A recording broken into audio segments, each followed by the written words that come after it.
Section 6-5 is on limits of indeterminate forms. And this is called L'Hopital's rule, is how that's pronounced. L'Hopital. L'Hopital. And the objective of this section is given an expression with an indeterminate form. Find its limit using L'Hopital's rule. So we're kind of going backwards a little bit here, I guess you might say, in the fact that we're jumping back to limits and dealing with limits of indeterminate forms. Now, you've already seen some limits of indeterminate forms. You've already seen 0 over 0 and infinity over infinity, and we've talked about techniques we can use to evaluate those. L'Hopital's rule will give us a technique that we can use to evaluate them in another way. But there are also additional indeterminate forms that we have not discussed. There's actually a total of 7 of these. And so we're going to look at how we can actually evaluate any one of those 7 indeterminate forms.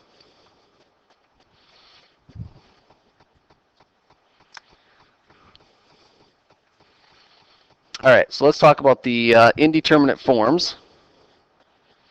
So the first one, we're just going to categorize them here just for, I think, ease of remembering them.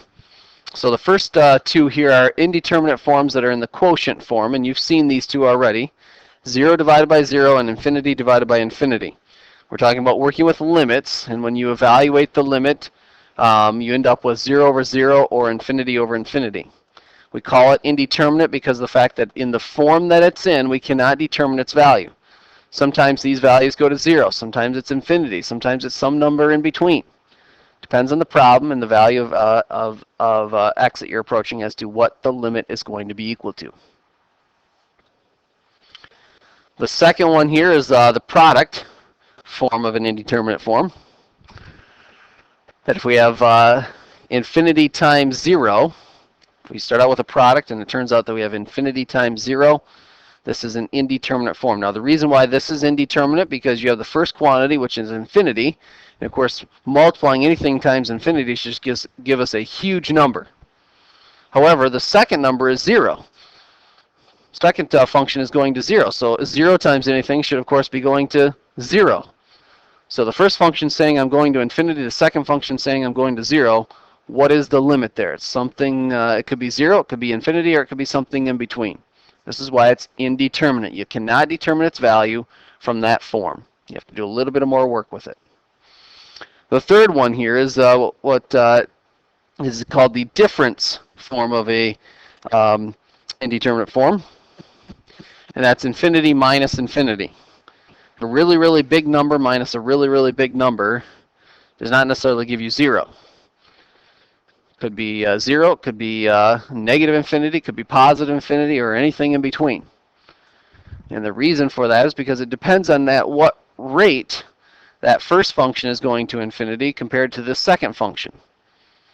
If the first function is getting significantly bigger than the second function there, when you take the difference, that's going to go to infinity. If they're heading towards infinity at the same rate, then the difference between them is going to be some constant, or maybe even 0. All right, so again, from that form, we cannot determine its value. We've got to do something more with it to determine what value it has. And finally, the last 3 here are power or exponential forms, whatever you want to call these forms here, but 1 raised to the infinite power is an indeterminate form. If you recall, at the beginning of the last section, we introduced you to the definition of what e is, and it was based on a limit, and that limit took on the form of 1 to the infinite power.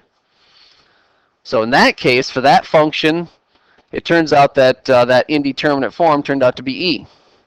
But in other cases, 1 to the infinity might be infinity, might be 0, might be some value in between. The reason why this one's indeterminate is because the base is saying I'm heading towards a value of 1, and 1 raised to any power should be 1. So the base is saying I should be 1. The exponent, though, is saying, well, you're taking some number and raising it to a huge power. And when you take some number and raise it to a huge power, you should end up with a really, really big number if the base is slightly more than 1, or is more than 1. Or you should be going to a really small number, 0, if that base is less than 1. All right, if you take 0.1, for example, to raise to a huge number, you get a really small number. Versus if you take 1.1 raised to a huge number, you get a really big number.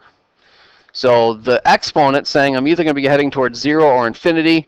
The base is saying I should be heading towards 1. And the question is, which one of those is going to win out here? This is why it's indeterminate. Infinity raised to the 0 power and 0 to the 0 power. Again, you can go through and explain those in a very similar manner to what I just explained here with the first one as to why they're indeterminate. Okay, look at the base, look at the exponent, think about it from one of those two perspectives, and that'll tell you what value it thinks it should be going to.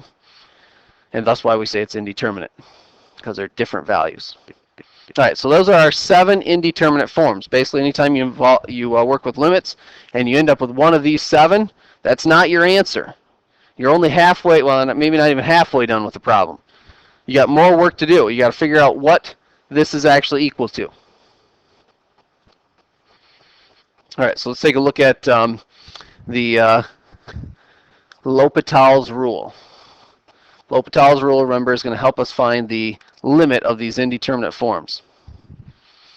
All right. I'm going to write it 2 different ways here. Actually, they're very similar. Just in this first case here, you'll see that x is going to c. In the second case, we're going to let x go to either plus or minus infinity. It still applies, so you can possibly write it all in one statement. I'm going to just write it as 2, though. It says for L'Hopital's rule, that's how you pronounce it again. Use the right pronunciation for me. L'Hopital. Says there, if the limit as x goes to c of g of x divided by h of x is approaching either 0 over 0 or infinity over infinity. And by the way, if there's a negative in there, if it's negative infinity divided by infinity, it's still going to this indeterminate form.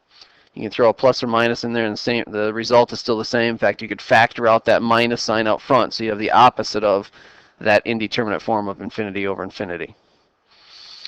If that's the case, g of x over h of x is approaching that either one of those quotient forms of an indeterminate. Then the conclusion here is that the limit as x goes to c of g of x over h of x, which is what we're trying to find, is equal to the limit as x goes to c of g prime of x over h prime of x. So in other words, I take the derivative of the numerator, I take the derivative of the denominator, and hopefully that simplifies it so that I can find the limit of that. Now, if that turns out still to be indeterminate, then we could use L'Hopital's a second time or a third time or how many ever times we need to until we finally get a limit out of this thing. Notice, though, that we're not using quotient rule here. It doesn't say to take the derivative of the top times the bottom minus the top times the derivative of the bottom over the bottom squared. It's not quotient rule. It's just simply saying you have a quotient, the limit of a quotient here, g over h, but just simply take the derivative of the top and take the derivative of the bottom and then evaluate that limit. Now, if, of course, g of x or h of x individually is a quotient, then you have to use quotient rule in the process of finding the derivative of g or in the process of finding the derivative of h. All right? But together, we're not looking at the whole thing and taking the derivative of g over h, but rather it's just the derivative of the numerator, g of x, to get g prime, and the derivative of the denominator, h of x, to get h prime of x. Okay? Now, the second form of this is basically the same thing here. Like I said, all we're going to do is change the value of x that we're approaching. This applies whether you're approaching infinity, negative infinity, or 0. Give us the same result. If we have the limit as x goes to infinity of g over h, and if as long as it's in the indeterminate form for a quotient, 0 over 0 or infinity over infinity, then it turns out the limit as x goes to infinity of g of x over h of x is equal to the limit as x goes to infinity of g prime of x over h prime of x. Notice the whole key to this revolves around the fact that you have a function that's in the form of the indeterminate form of either 0 over 0 or infinity over infinity. If it's not in one of those forms, you can't use L'Hopital's on it. Let me say that again. If it's not in a quotient form, you cannot use L'Hopital's on it. I stress that because over and over again, I see students that want to take use L'Hopital's on a function they can't use L'Hopital's on. So your question might be, well, then how do we handle the other 5 forms? Why do we learn those 5 forms if we don't know how to find or if we don't have a method here like L'Hopital's to use on it? Turns out that the other 5 forms can all be rewritten in this quotient form. And we'll look at the techniques of how to do that. But if it's any one of the other 5, you've got a few more steps to go through before you can actually use L'Hopital's. So actually, if you're in the quotient form immediately, that's nice, because you can just jump right into L'Hopital's. But if it's not, you've got some steps to follow first before you can use L'Hopital's. All right. So we're going to start out with just problems that are in the quotient and product form. We're going to start out with those two. Those two are usually the simpler ones to start out with. Definitely by far the power forms of indeterminates are the most difficult, or actually require the most steps, I should say, to find the limit. So let's take a look at example 1.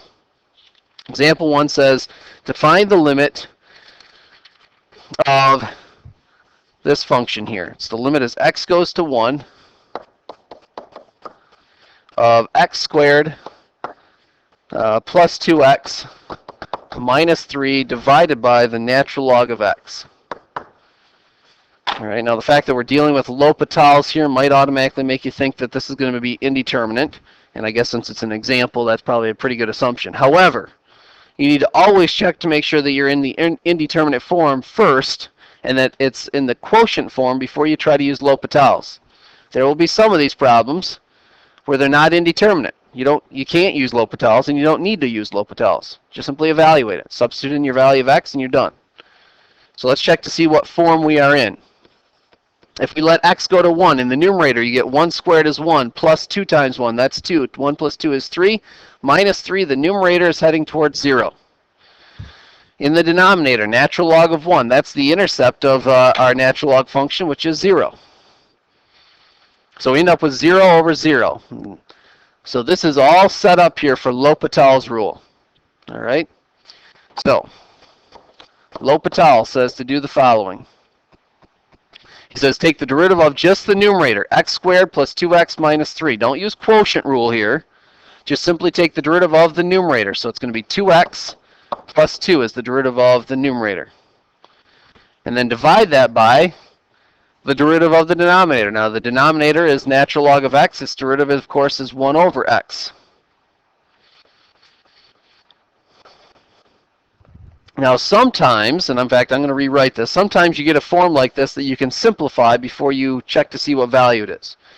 And technically I don't have to do it in this case, but I'm going to go ahead and simplify it, or rewrite it I should say, just so you see that sometimes we have to do this before we try evaluating the limit of this thing.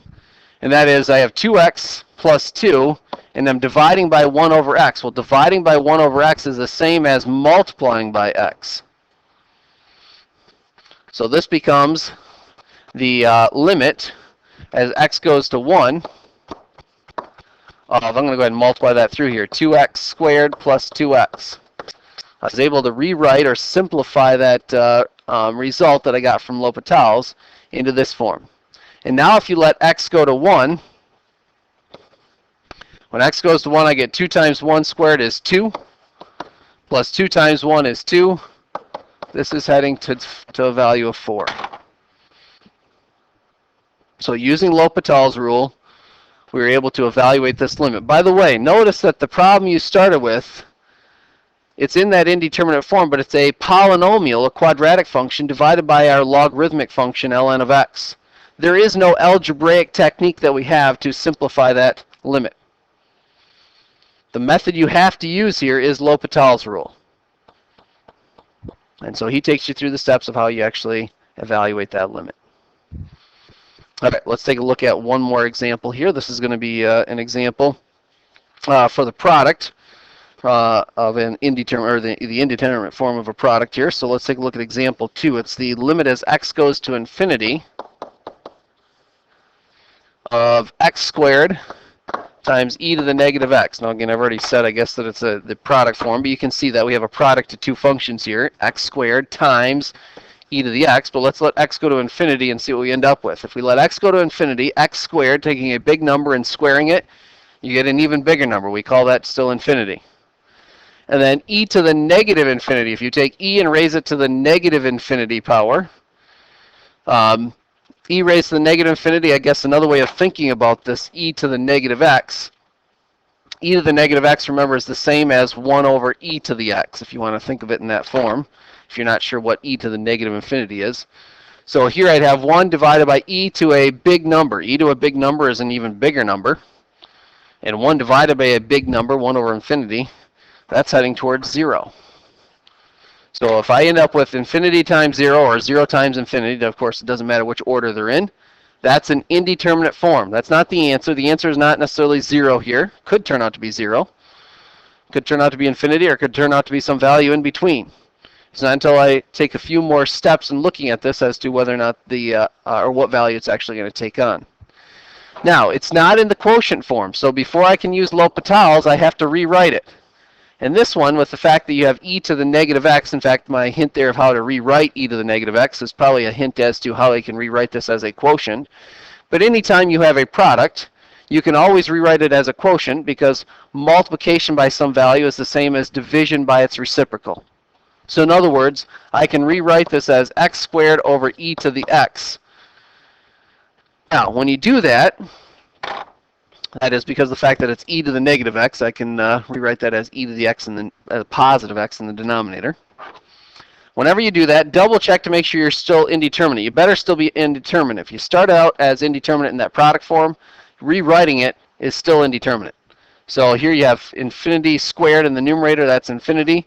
Now e to the positive infinity, that's just a big number, that's infinity. So we end up with infinity divided by infinity. That is our form that we need for L'Hopital's. So we're all set for L'Hopital's. We have the limit as x goes to infinity. L'Hopital says take the derivative of the numerator, 2x, divided by the derivative of the denominator. Well, that didn't change. We get 2x over e to the x. And evaluate this limit and see what it's equal to. If I let x go to infinity, I end up with infinity in the numerator. E to the infinity is still infinity. By the way, if there was anything I could simplify there before I evaluate it, then do so. But there's nothing here I can simplify. I can't cancel out x's, or I can't rewrite this in any other form that's going to simplify it. So I still have infinity over infinity, which L'Hopital says, hey, if you have that form, use my rule. So that's what we're going to do. We're going to use the rule now on this function. The limit as x goes to infinity of, take the derivative of the top, it's 2, divided by derivative of the bottom, which is e to the x. Now again, check to see what form you have here. If I let x go to infinity, oh, check out the numerator this time. It's just a constant, so the numerator is heading towards 2. It's not heading to 0. It's not heading to infinity. It's heading to 2. In other words, at this point, we can no longer use L'Hopital's on this thing. The denominator, though, is still the same. It's heading towards infinity. So I have 2 divided by some big number. 2 divided by a big number is a really, really small number, 0. So in this case, it did turn out that the limit was going to 0. All right, won't always happen that way, though. Sometimes it will be going to 0. Other times it will be going to infinity.